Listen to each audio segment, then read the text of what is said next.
I'm pleased to inform everyone that for the first time in over a decade, a significant natural gas discovery has been made. The discovered reservoir, called Malampaya East 1 or MAE-1, is located about 5 kilometers east of the existing Malampaya field.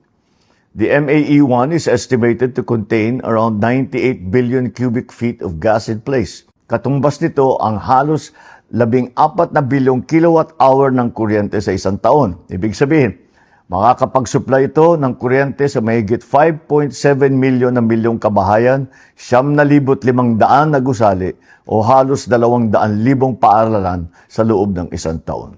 This helps Malampaya's contribution and strengthens our domestic gas supply for many years to come. Initial testing showed that the well flowed at 60 million cubic feet per day.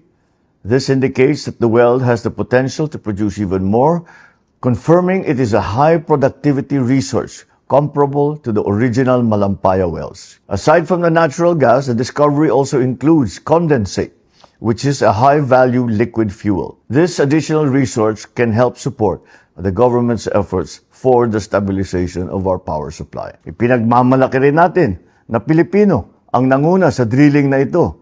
Higit sa lahat, natapos nila ito na walang aksidente o environmental incident. MAE-1 is the first milestone under the Malampaya Phase 4 drilling campaign, which also includes the Camago 2 and the Bagong Pag-asa wells.